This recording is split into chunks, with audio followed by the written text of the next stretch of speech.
Le gouvernement serait sur le point d'annoncer un gel des cultures OGM à destination commerciale pour n'autoriser que la poursuite de recherches en laboratoire. C'est ce qu'a laissé entendre Jean-Louis Borloo, le ministre de l'écologie, au journal Le Monde.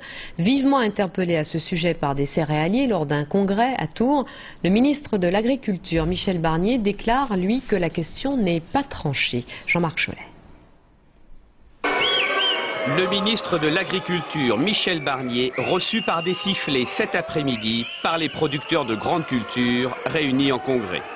Ils viennent de lire la une du journal Le Monde et n'en croient pas leurs yeux. Le gouvernement serait sur la voie de geler les cultures transgéniques. Trop, c'est trop. Le contrat est rompu.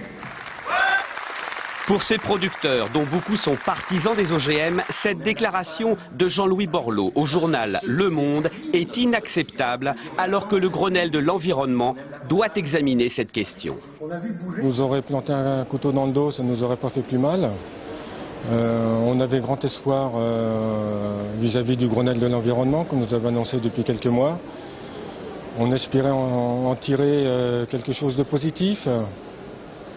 Au sein d'une concertation, plus d'OGM, plus d'insecticides pour lutter contre les ravageurs du maïs, on s'en va carrément la tête dans le mur. Pris au dépourvu, le ministre de l'Agriculture calme le jeu, quitte à contredire son collègue de l'Environnement.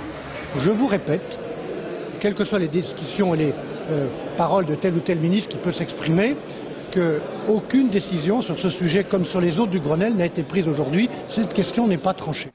Quant aux anti-OGM, ils se réjouissent de voir un membre du gouvernement reprendre leurs arguments sur les risques de la contamination par les OGM. L'agriculture traditionnelle est condamnée par le développement des OGM. Donc c'est un constat important. C'est la première fois que les pouvoirs publics reconnaissent qu'il y a une contamination généralisée si on laisse des OGM. Première conséquence, la FNSEA a décidé de ne pas participer demain au groupe de travail sur les OGM préparatoire au Grenelle de l'environnement.